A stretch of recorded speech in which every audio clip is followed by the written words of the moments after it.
રાજ્યમાં OBC, EBC અને DNT વર્ગના લાખો વિદ્યાર્થીઓની સ્કોલરશિપ મુદ્દે હવે રાજકારણ ગરમાયું। કોંગ્રેસે વિદ્યાર્થીઓને મળતી પ્રી મેટ્રિક, પોસ્ટ મેટ્રિક સ્કોલરશિપમાં થઈ રહેલા વિલંબનો મુદ્દો ઉઠાવ્યો તેમજ મુખ્યમંત્રીને પત્ર લખી પ્રી મેટ્રિક અને પોસ્ટ મેટ્રિક સ્કોલરશિપની રકમ તાત્કાલિક ચૂકવવાની માંગ કરી છે। કોંગ્રેસના પ્રવક્તા મનીષ દોશીએ મુખ્યમંત્રીને પત્ર લખીને જણાવ્યું કે સ્કોલરશિપ યોજનાઓ હેઠળ લાખો વિદ્યાર્થીઓ લાભ માટે પાત્ર હોવા છતાં છેલ્લા 6 મહિનાથી વધુ સમયથી રકમ તેમના ખાતામાં જમા થઈ નથી। કોંગ્રેસનો આક્ષેપ છે કે સ્કોલરશિપ ન મળવાના કારણે ગરીબ અને પછાત વર્ગના વિદ્યાર્થીઓને અભ્યાસ ચાલુ રાખવામાં મુશ્કેલીઓનો સામનો કરવો પડી રહ્યો છે। અનેક વિદ્યાર્થીઓ અને વાલીઓએ સરકારી કચેરીઓમાં રજૂઆત કરી હોવા છતાં કોઈ જ યોગ્ય નિરાકરણ મળ્યું નથી।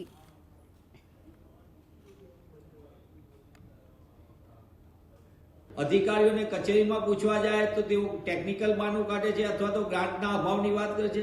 તેવા સંજોગોમાં કોંગ્રેસ પક્ષ તરીકે રાજ્યના મુખ્યમંત્રીશ્રીને અમે પત્ર લખીને વિનંતી કરી છે કે કરોડો રૂપિયા જો ઉદ્યોગપતિઓને રાહત આપી શકાતી હોય તો ગુજરાતના બાળકોને, ખાસ કરીને બક્ષીપંથના બાળકોને, આર્થિક રીતે નબળા વર્ગના બાળકો અને વિચરતી જાતિના બાળકોના હકના અધિકારની સ્કોલરશિપ માટે આપ તાત્કાલિકપણે નિર્ણય કરો અને એમની જે સ્કોલરશિપ મળવા પાત્ર છે એ તાત્કાલિક મુક્ત કરવામાં આવે।